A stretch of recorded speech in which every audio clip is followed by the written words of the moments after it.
Previously on the Vampire Diaries. Hi guys. Move. Thanks. Joining me now to discuss this approach in more detail is Peace Alibidi, who is founder of LC.ng. Peace, you're welcome to the show. How are you today? I'm fine. Thank you so much for having me.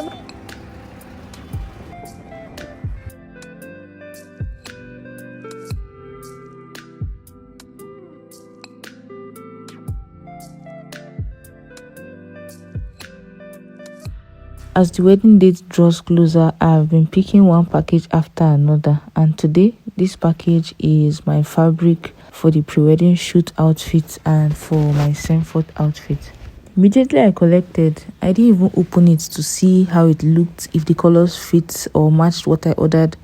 I just went straight to the tailor's shop because there's no time. There's really no time. And I met her barely. I think she was almost closing, but this is the brocade I got for the pre-wedding shoot. It's a new kind and it looks really pretty. Actually, it looks lighter in the picture than in person. No, but it's still okay. Happy? Chai.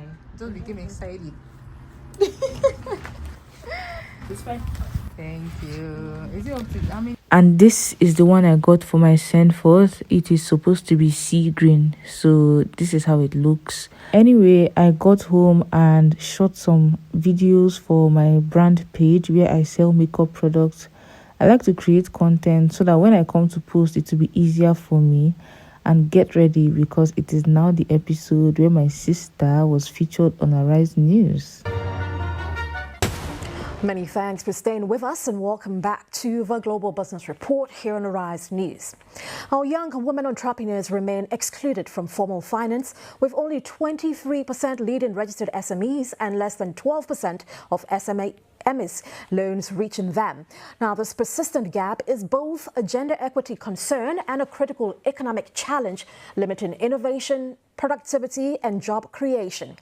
The need to spotlight systemic barriers while harnessing insights and solutions on how they can be dismantled will help ensure that young women's voices are mainstreamed in Nigeria's entrepreneurial narrative. Joining me now to discuss this approach in more detail is Peace Alibidi, who is founder of LC.ng. Peace, you're welcome to the show. How are you today?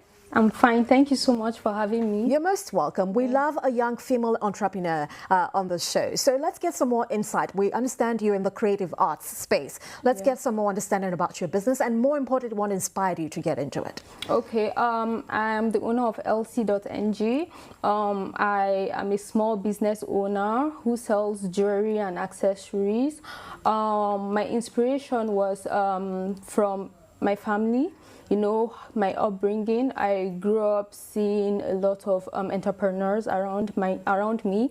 But then aside that, I also grew up around civil servants. Now, I just wanted to have something for myself and not rely on, you know, at that point, the pocket money that was being given, because when you have parents who work as civil servants, most times the salary doesn't come in when it's supposed to come in, and as a young person that affected my pocket money in a way. So I didn't want to rely so much on them, and I didn't want the disappointment of, you know, always calling home or always asking for money or pocket money, and you know, no one will say, okay, I've not been paid yet. So that like pushed me to actually start my business. Right, so you sought your own independence, your own economic independence. Yes, I just in many ways, yeah. right? Well, how long have you been in this process for? I started 2022. Yeah, I started my business in 2022. After I finished from university, I stayed 1 year before NYSC. So at that moment, you know, nobody will be giving you anything as they were giving you before, because you're no longer in school, you're at home. So I just wanted to have something for myself, and that was when I got the idea to start the LC.ng business. You know, I said earlier that I grew around a lot of business owners. You know, I have sisters who have businesses.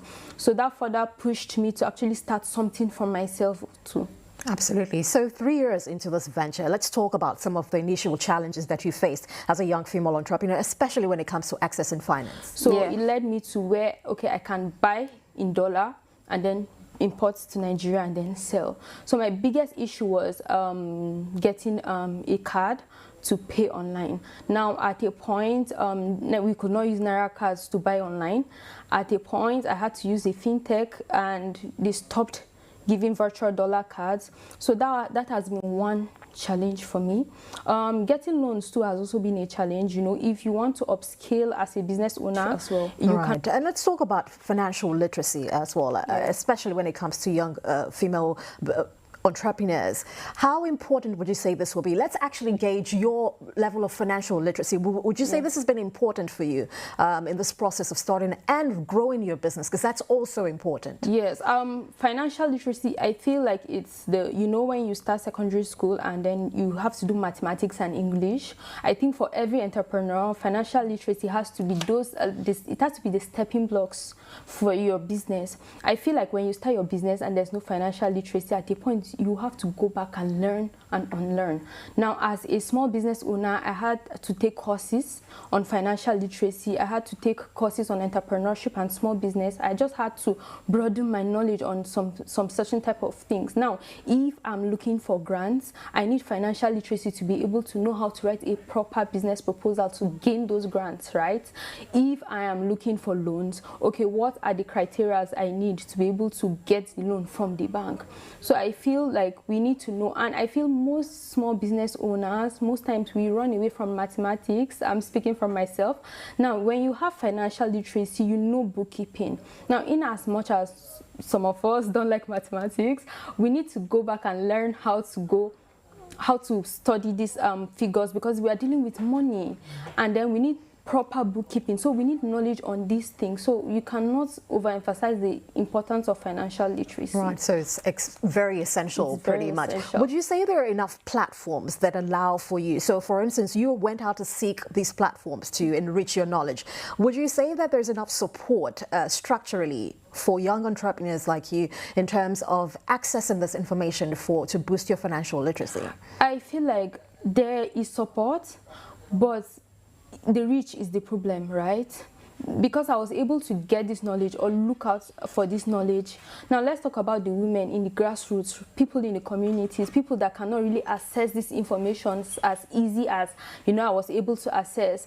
Now that's the problem. So even if these things have been put in place for entrepreneurs, sometimes it doesn't really reach where it's supposed to reach. Sometimes it doesn't really reach the grassroots. So there is need for the reach. It is not the fact that it is there. It needs to reach the right people. There are people that are actually benefiting from it, but not everyone is benefiting from it, especially small business owners. Right, so reach is extremely important. Now, this is a snippet, but you can watch the full episode on our Rise TV YouTube channel. I was super proud. I showed everybody in the office my sister is on the news. So you need to catch up on the full episode. The link will be in the description. My model for today, the assistant model. Say hi. Hi guys. Move. Thanks. Can you believe I have never done Pamela's makeup? This is our second to the last born, and her birthday was in a few days, so I wanted to do her makeup, and I asked her to come over. And while I did her makeup, I gave her a mirror so she could learn some techniques that she could use when she was doing makeup for herself personally.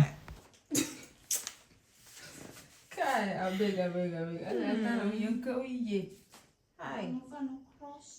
Wow, Christopher, nobody will do your makeup. You want your makeup done? Ah, so pretty. Show support. It's fine. Thanks.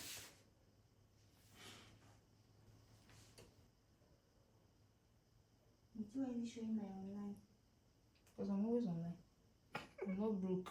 My data is always on. Blue.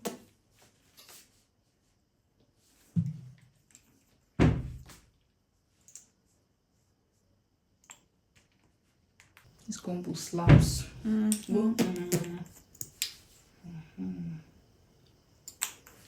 Gas girl. In cook. Now you're cooked. Alright, go. No.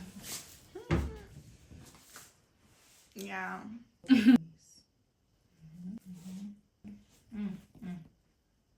Yeah, it's giving. Key. this crystal belly. You have respect. At all. Chai.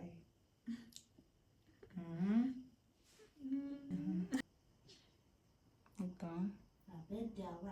Look up. And turn left. Turn the other way. Say bye. Bye. Come on, that picture. Picture. That was a video. Dramatic day. So I was so busy during the weekend. We eventually made it to work on Monday and I didn't get to cook. So I just ate what I could, but I tried to make provisions. This was me just trying to feel myself after work, but I was not feeling so well. But I got chicken suya so I could make a juicy pot of spaghetti.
Our base is almost ready. Veggies are in. It looks juicy enough. So let's boil water and boil the spag. It says it has a cooking time of 9 minutes. I don't believe I left it for that long. And you people said we should not cut pasta. So I left it long like that. And when I strained it, I just went straight as hot as it was to turn it into the base, because I hear that it absorbs and mixes well with the sauce when it is hot and straight from the pot. So don't boil your spaghetti and keep it. But do your sauce and then put your boiled spaghetti immediately into your sauce. I wanted to mix it in the non-stick pan, but it was too small, so I transferred it back into the pots and mixed it from there.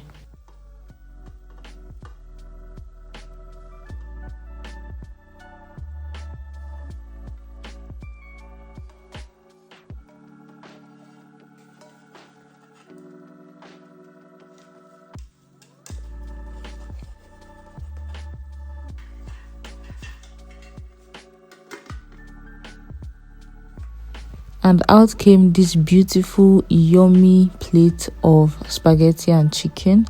Let me bust your brain. I cooked this meal with all the love, all the ingredients, but I didn't get to enjoy it. Like I said, I was coming down with something. I was sick, so I only ate a few out of the ones I saved.